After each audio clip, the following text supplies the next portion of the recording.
Okay, so we're going over the cross. All right, so stay with me. All right, read it again from the top.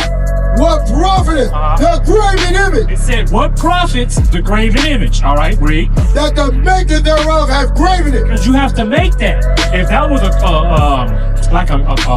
charm, you got to make a charm.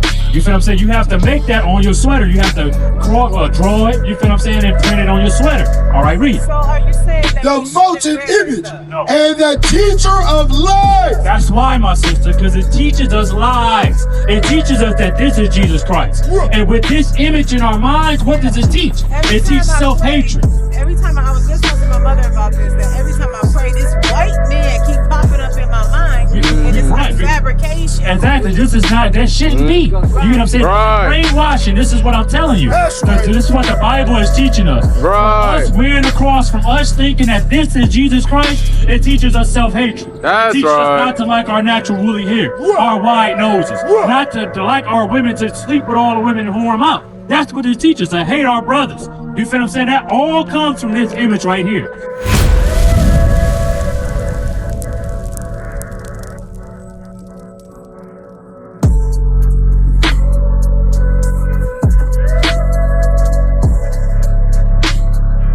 What you say, my sister? How do we fear God? I think that we fear God by respecting the commandments. I like that better. That's how we fear God. We fear God. Stay in Deuteronomy. It's going to explain it. We fear God by keeping his commandments, just like my sister said. All right, read. To fear the Lord thy God, to walk in all his ways, and to love him, and to serve the Lord thy God. It said to love him and to fear him. All right, give me love. Excuse me. 1 John 5:3. All right, this is going to further expound on what love is. But it says in order to show fear, meaning we have to keep what he tells us. That's just like a parent. If your parent tells you, okay, I need you in the house by 9 o'clock, or you're getting a whooping. That's fear.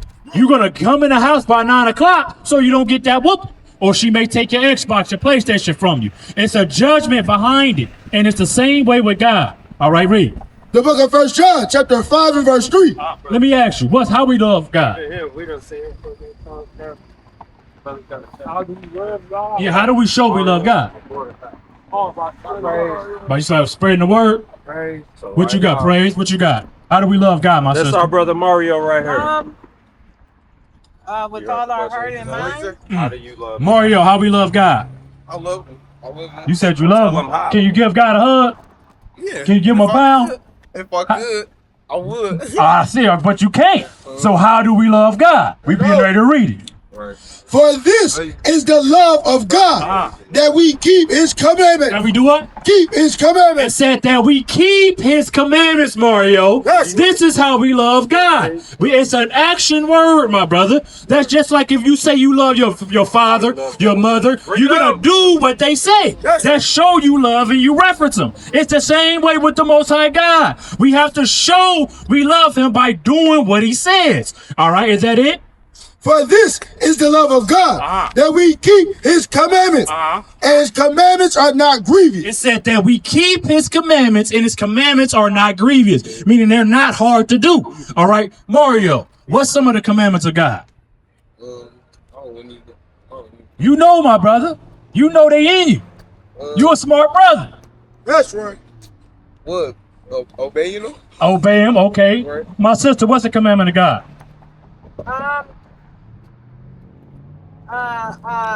Thou shalt not commit adultery. Okay, all praises. That covers fornication. When we commit adultery, when we commit fornication, that falls under thou shalt not commit adultery. All right, what about you, my brother? Right here.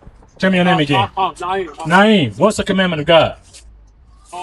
Thou shalt not steal. Thou shalt not steal. These are commandments. So this is how we show we love God. When we don't steal, when we don't commit adultery or fornication, that's how we show we love God. All right, so my brother, I want to hit on your tattoos. Why you got tattoos, my brother? I got it off of, for my family, for that passed away. These are all people that passed away in my family. These are all people that passed away. Give me Leviticus, that we shouldn't make no marks for those that are dead. What is that, officer? 19. Yep, Leviticus 19. The book of Leviticus, chapter 19 and verse 28. Ye shall not make any cuttings in your It flesh. said, we shall not, this is a commandment from God, make any cuttings in our flesh, meaning tattoos. I got tattoos. Before I knew this, I just was getting tattoos. And once I heard it, I stopped, my brother. That's You get what I'm saying? Because that's an Egyptian custom. When we was in Egypt, we were cutting ourselves. Bring it It's out. like you see on, what is that, Black Panther. With Killmonger, where he was cutting himself on how many kills he got. That's an Egyptian custom. And tattoos are as well. All right, read. For the dead, nor It said for who? for the It dead. said for the dead. Like what you stated. I got this for my family that passed away. We cannot do that. Knowing this, you got to stop doing that, my brother. All right, read. Nor print any marks upon you. It said, nor print any marks upon us. So we're not supposed to get tattoos, branding. You know what I'm saying? We're not supposed to do none of that, my brother. All right, now with you, my brother Naeem, what that cross represent? Is I that bought this randomly. okay? I understand, but what we put on our bodies is very important. You feel what I'm saying? Because that shows a representation of who we are. You feel what I'm saying? So Mario, what the cross represent? God. It represents Jesus Christ, right? Right. It represents this man here. Oh The yeah. white man. Yeah, right there. Which one of these are Jesus Christ? Yeah, point to him. Come show me, Mario. None of them. Oh, no. You said right here. Naeem, you said none of them. Yeah. Why? Because they white. But I got a question. What you got? I ain't trying to jump off topic. But what about the black people that was here before Christopher Columbus came? That's a good question. You know who those people are? No. Bring it out. Native Americans. That's The who you said your somebody in your family was from the tribe of Gad, and the Northern Kingdom, Issachar. That's right. That's who was here before. They established the land of America. And, Right. and that's what I was. So that makes sense because I was just thinking this, right? Because I'm Jamaican, so I did the research. Like, okay, but I'm looking like when you go look back at they first, you get what I'm saying? The origins. Like, you know, back in like the native days, like Right. 0500, they look like the natives that's here. Exactly. And it used to be like it used to not be no water right there, so you could just walk from. I get what you're saying, but Jamaica is an island. You get what I'm saying? That's where our people got taken from. We all got taken from Africa. You get what I'm saying? We were in Jerusalem. Jerusalem is our motherland. And other parts of Africa is where we were dwelling at. And then we came over here to America to establish America. When you read 2 Ezra 13 and 40, okay, the so-called Native Americans, which would be the people from the tribe of Gad, and Issachar, they came over here and conquered this land. It was nothing here. They established this land. Then Christopher Columbus came over here and saw everything that was here and got to enslaving our people, sending your ancestors, the tribe of Benjamin, to that land of Jamaica. All right, but I want to stick on that cross because I got to show you something with that. Give me Habakkuk 2 and 18. The book of Habakkuk, chapter 2 and verse 18. What profiteth the graven image? It said, what profit is the graven image? Because that teaches us that this is Jesus Christ. Those are coupled together in Christianity.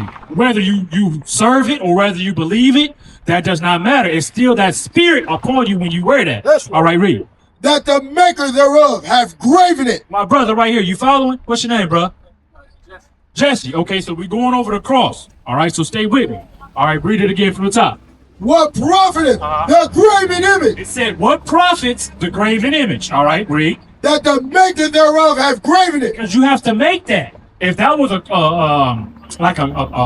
charm, you got to make a charm. You feel what I'm saying? You have to make that on your sweater. You have to draw it, you feel what I'm saying, and print it on your sweater. All right, read. So are you saying that The we molten shouldn't wear image stuff? No. and the teacher of lies. That's why, my sister, because it teaches us lies. It teaches us that this is Jesus Christ. And with this image in our minds, what does it teach? Every It time teaches I self-hatred. pray- Every time I was just talking to my mother about this, that every time I pray, this white man keep popping up in my mind, and it's like Right. fabrication. Exactly. This is not, that shouldn't be. You know what I'm saying? Right. Brainwashing. This is what I'm telling you. That's right. This is what the Bible is teaching us. Right. From us wearing a cross, from us thinking that this is Jesus Christ, it teaches us self-hatred. That's It teaches right. us not to like our natural woolly hair, our wide noses, not to like our women, to sleep with all the women and whore them out. That's what it teaches, to hate our brothers. You feel what I'm saying? That all comes from this image right here. All right, read. The molten image and the teacher of lies. Read. That the maker of his work trusted therein. We cannot trust in this image. We cannot trust in that cross, my brother, because a lot of our people get that thinking that it's going to draw them closer to God. No, Jesus Christ was hung and crucified on a cross. That's just like if God forbid, somebody in your family was gunned down and killed, my brother, and then you wearing a gun that they was killed with around your Right, neck. bring it out. That's mockery of your loved ones. I got a question. What you got? So you said that the people that's in Jamaica from America. I mean, basically. No, I didn't say that.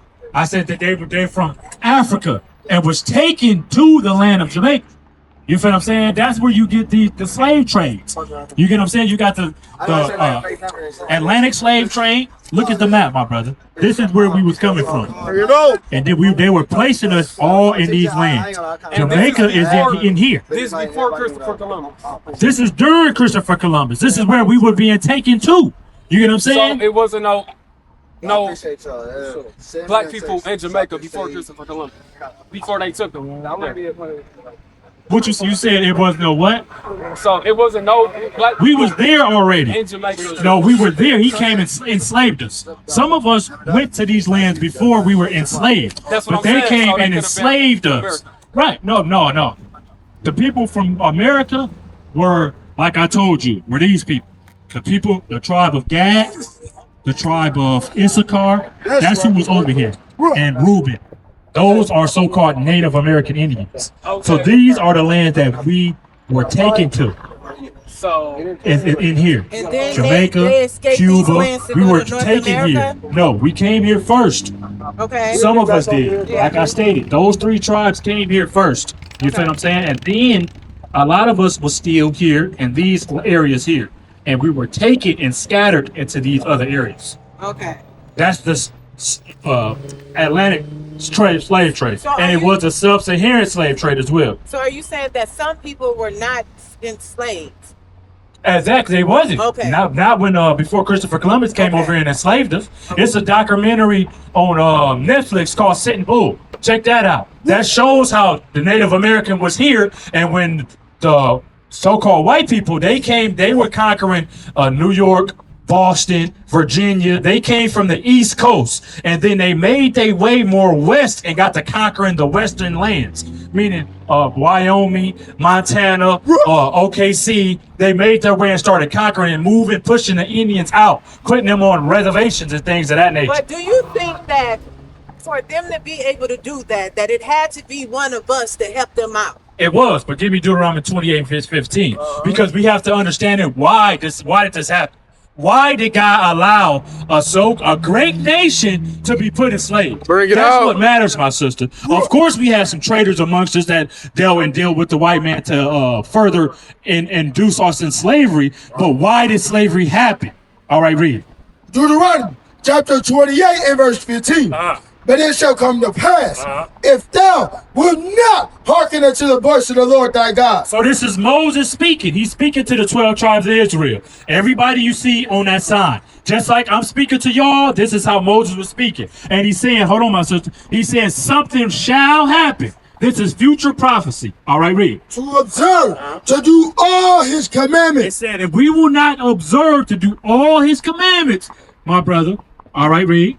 and his statutes, which I command thee this day, Read. that all these curses shall come upon thee and overtake thee. It said curses, my brother and I will come upon us and overtake us. Getting scattered and getting conquered, that is a curse. Across the earth, the prophets move. From city streets to distant lands, the message is the same. Israel must rise. Through every quest, every journey, the truth spreads. No border can contain it. No distance can silence it. Our nation lives in every moment. In joy, we celebrate marriages. In sorrow, we honor our dead. On the Sabbath, we gather as one. Families rejoicing together, bound by the commandments of God.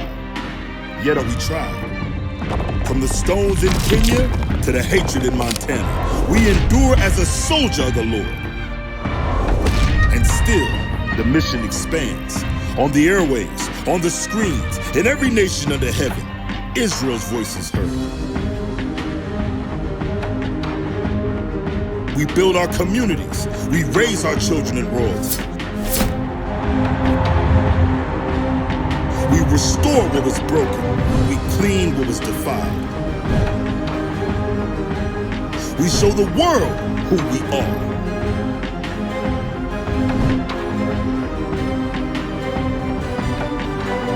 This is Israel united in Christ. Nation in motion. Nation endures.